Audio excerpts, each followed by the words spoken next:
Hello, Ryan here, and welcome to Star Citizen Sunday. This is a weekly show which covers all of the news from the week just past. Be sure to subscribe if you like what you see, and let's get on with it.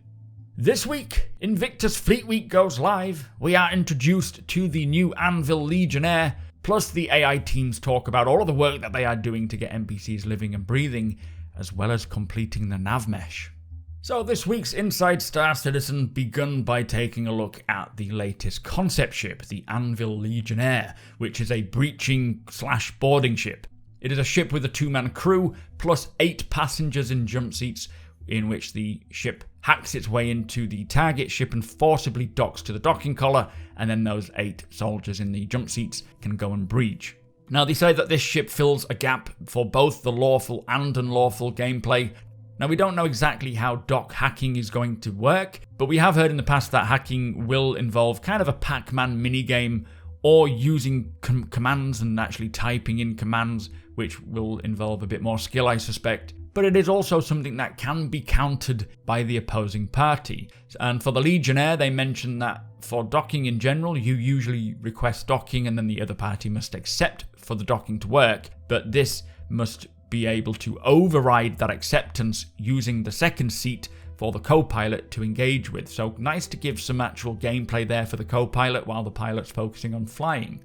Now, on the lawful side of using the ship, bounty hunting is one key area that it will come in handy. It is also Anvil's dedicated military boarding ship, and I can just imagine trying to capture the Arlington gang leader by using this ship to forcibly board the Idris to capture him. That would be kind of impressive. But for pirates, it's quite clear how useful this ship will be, boarding other ships, for example, to steal the cargo and the ship. So, for example, it could be a ship with 100 SEU or more than 100 SEU. And instead of attacking the ship and then trying to get away with 5, 6, 7 SEU boxes before the law arrives, you could breach, get to the bridge and steal the whole ship with all of its cargo. Now, I certainly love the look of the ship, and yes, it does look like the Halo dropship, which is probably one of the reasons why I love the design so much. It looks very cool, and it also looks as though it will suit both military and pirate skins really well.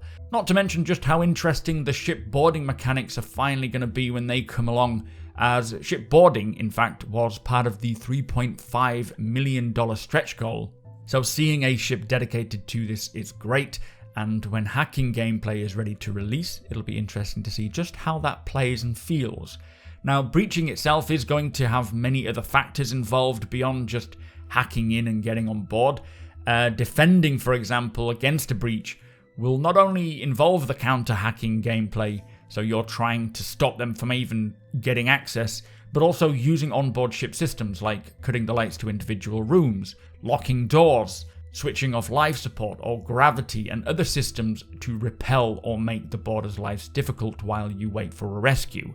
While the boarders on the other side will need to use oxygen in their suits, maybe grav boots and other hacking devices to breach through interior doors to then clear the ship. So a great new ship with some really exciting gameplay involved, and I'm looking forward to this getting into the verse. Now, to finish off Inside Star Citizen, we heard from the narrative team regarding the history and story behind Invictus.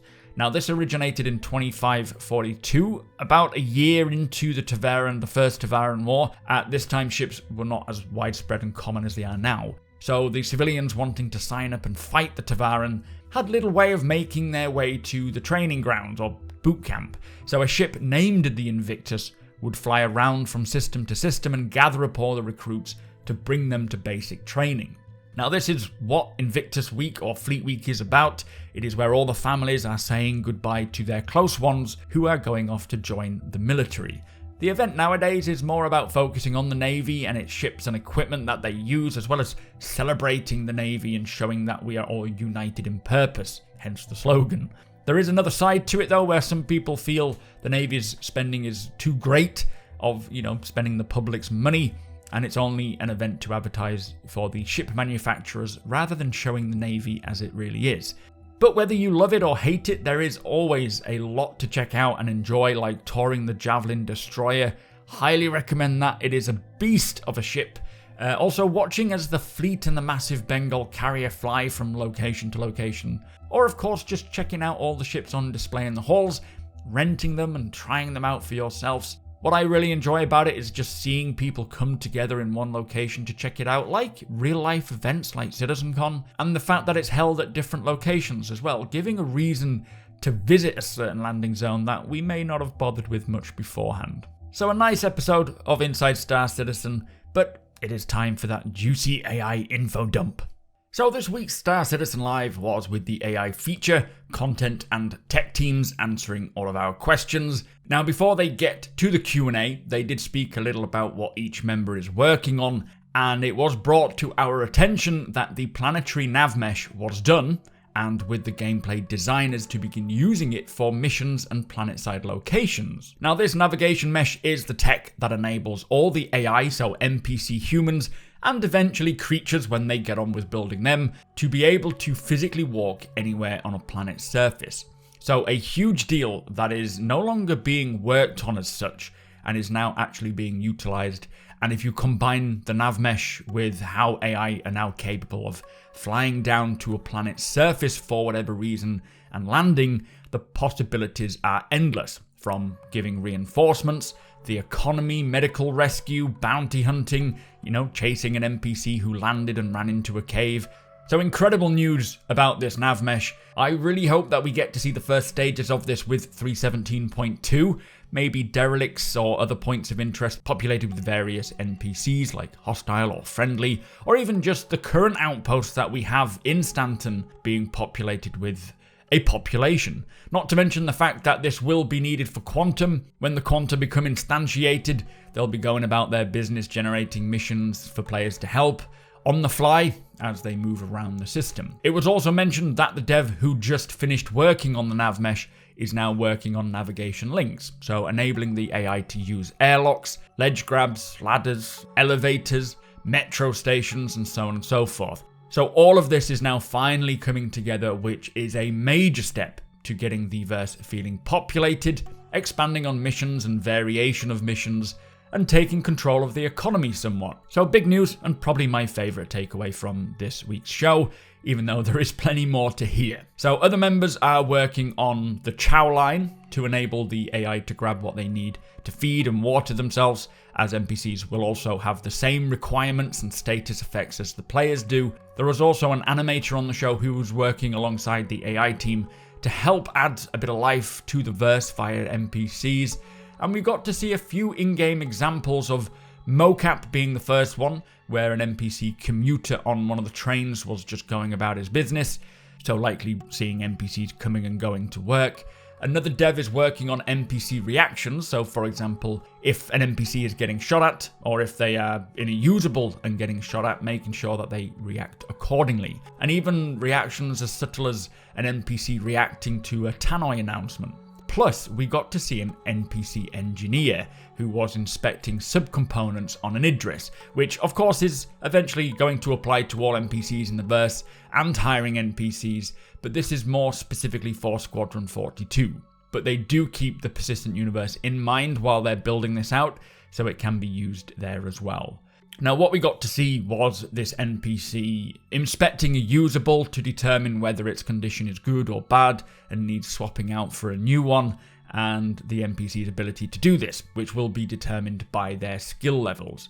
This, they say, is using what they call assignments, which is basically telling the NPC what to do. And for Squadron 42, it will just tell the NPC to stay there and keep inspecting this panel as it kind of looks cool. But in the PU, you could request the NPC crew that you have hired to go and check all subcomponents and see if any of them need replacing. And then that NPC will go and find maybe fresh subcomponents if it's needed and replace them. So really cool to see this. In fact, the first question was, what is the development path for hireable NPC crew implementation? So what is needed to get NPC crews in-game? Now they say that what we just saw is part of this whole process, not just for engineers, but, deck crew and all the other types of NPCs they need. They still need to finish off the custom assignment work, which will allow the player to choose what AI does what by giving them a command, and then the NPC will get to that to the best of their abilities. Meaning that if you hire an NPC with a high skill as a janitor, for example, and then you ask them to go and fix something or to man a turret, they will try, but their engineering or their turret skills are not as high as their janitorial skills. So they may take longer at doing it to fulfill that task and likely not do it as well as they could doing what they're good at, as well as making mistakes. Now this could also affect their morale, as you are asking someone to do something that they weren't hired to do. And all of these things, they say, are already supported by the systems, but they just still require a little bit more polishing and tuning before it's done. They also need this to work with persistence, so crew are still around if the server goes down. So if you request someone, an NPC, to do something in your hangar, you fly off and do a mission, then come back, they want to make sure that they're still getting on with it or they've got it done. Now they also do hook up NPCs to grab whatever item or device they need to interact with or fix other usables. For example, if there is something on top of the ship that needs fixing, the NPC will know that they need to maybe grab a ladder trolley to get up there and then pick the correct tools to use to fix it. So a lot of depth here with a lot of diversity to hiring and running an NPC crew, but still a little bit more work to be done before it's ready. Of course, I can't imagine we're going to see much of this anyway before server meshing, because the server tick rate drops too much and it goes haywire. So chances are we won't see much of anything in regards to NPC crews until next year at the earliest. But it was mentioned a while back that they don't want players having to hold hands for the NPCs that they hire. More you give them a command and then the NPC will do their best to complete that, but allocating them tasks that you hired them for will of course make sense to running a crew optimally. Really love hearing all this and very happy to hear that it is actually progressing now, and a lot of these systems that require to make the bigger picture are being finished off and coming together. Now the next question is about the AI NavMesh and what is the scope? Will we be able to have an AI enemy follow us across a planet? And they say in theory, yes, you could draw NPCs out of where they are to follow you, but it might not be something that they really want all of the AI to do. So designers may want NPCs to be a little constrained and not chase you for miles and miles, but I personally think it'll be more a case-by-case situation with the limitations to ensure that the NPCs won't just follow you for millions of kilometers if you just piss them off, but more maybe that NPC bounty hunters will have the freedom to chase you down across systems. Or, on a smaller scale, it could be useful to draw an AI away from a location, perhaps for other players to sneak in, like drawing a static guard away from a door that you need to enter, or maybe a creature away from a cave entrance that you need to get into. So again, probably more a case-by-case situation where they don't want an NPC to just chase you down because you threw a can at him and he's traveling 38 million kilometers as you're flying around. So a lot to figure out there, but I'm sure it will make sense once they get it all finished. Now, in regards to AI reinforcements, will AI bring in large dropships to unload ground vehicles as well as ground troops? And again, they say in theory, yes, but right now they are just testing AI reinforcements with characters, not vehicles, but it is using ships that can carry vehicles.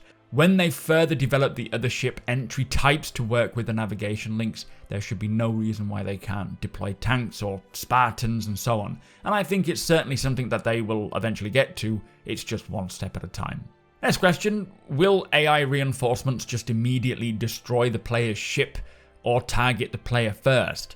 Now, they say they will more likely only attack the player that they are after rather than their ship, unless that player is sat in that ship. However, eventually it may be something that they will be able to do, but this is also a gameplay team decision. The AI trait system may determine what an NPC targets though. Some may get a little bit more gung-ho than others, and they did mention that there is a variety of gangs that each have varying levels of competence with their weapons. And they did say that we will run into many different gangs in Squadron 42, and each of them will have different levels of skill.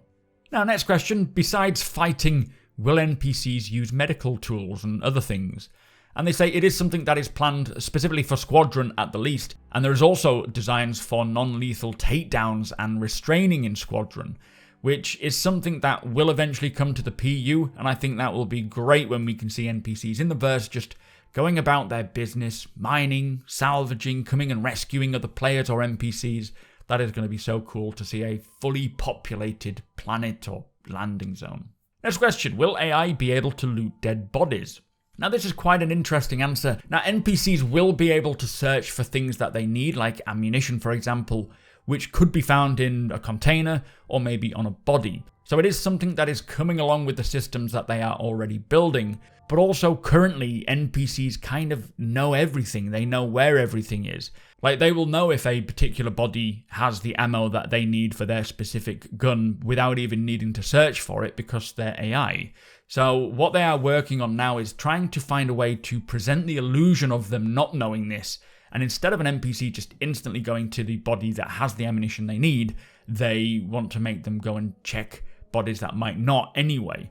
Obviously, this will be, again, a case-by-case thing, because I know if I need a particular magazine for my weapon and I can see an NPC dead body with a weapon nearby that's the same as mine, I think it makes sense that the chances are of that NPC having the ammunition I need quite high. So I guess it's a way of making the NPCs not just seem like Terminator and know exactly what needs to be done, or RoboCop, giving them a little bit more believability, but there needs to be a balance there, doesn't there, in the sense that picking up on certain cues that might give them that information. A difficult system, I think, to give that impression that the NPC doesn't know exactly where something is, but just make it feel more believable.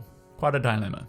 So, next we have a lightning round. First question is, are AI able to use grenades? And they say yes, but they want to refresh this a little bit before enabling it. Will there be frustrated NPC animations that miss public transport? And yes, there will. Is there anything about animal NPCs? And they say, not really. Everyone really wants to work on them.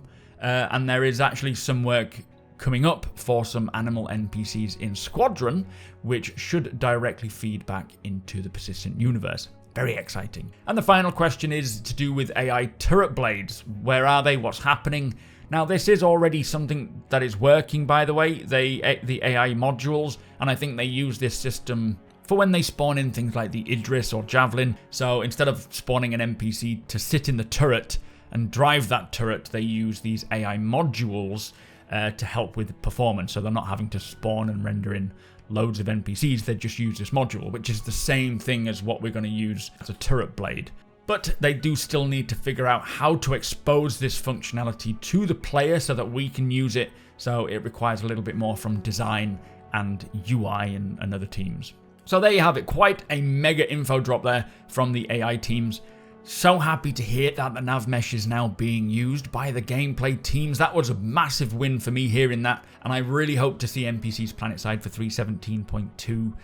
Might be 3.18 more likely, it's hard to say, but at the end of the day, both 3.17.2 and 3.18 are going to be available around the same time, with 3.17.2 going live, 3.18 on the PTU for the next few months. So really looking forward to checking that out and hoping that we will get populations planetside, or at least at Rex and so forth. But what a great episode. Hopefully we can appreciate all this hard work the AI teams are doing before server meshing comes along, but we will see. So also this week, there was a new Terra Gazette post which looks into what the future may hold for the Tavaran Senator Suj Cozy, which reminds me, I still haven't read that yet. Chris Roberts wrote us all a letter describing where they are with 4.0 and what the plan is and what the rollout is for 2022. Now, a great read for anyone interested. However, I have covered the need to know information here on YouTube, which I will link that video in the description below. The Legionnaire concept sale is available, a very cool ship that will serve a lot of people, I'm sure. And of course, Invictus Week began on Friday, with lots to check out and a free fly. And for all those wanting to know what you can do during Invictus, do check out the official CIG posts linked below for all of the details on what manufacturers are presenting when and what else is going on. And for those interested in Star Citizen, now is your chance to check it out for free to see if the alpha is something that you want to play. It's not for everybody, it's buggy, it's messy, but it is also my greatest gaming experience I've ever had. So by all means, follow the links to sign up and see if it's something that you want to get into. So that brings us to the end of the show. If you do enjoy my content, please consider subscribing and hitting that like button. Also, I am able to do this thanks to my very generous patrons and channel members. If you appreciate what I do and would like to help make it even better from as little as $1 a month, all of the links are provided below.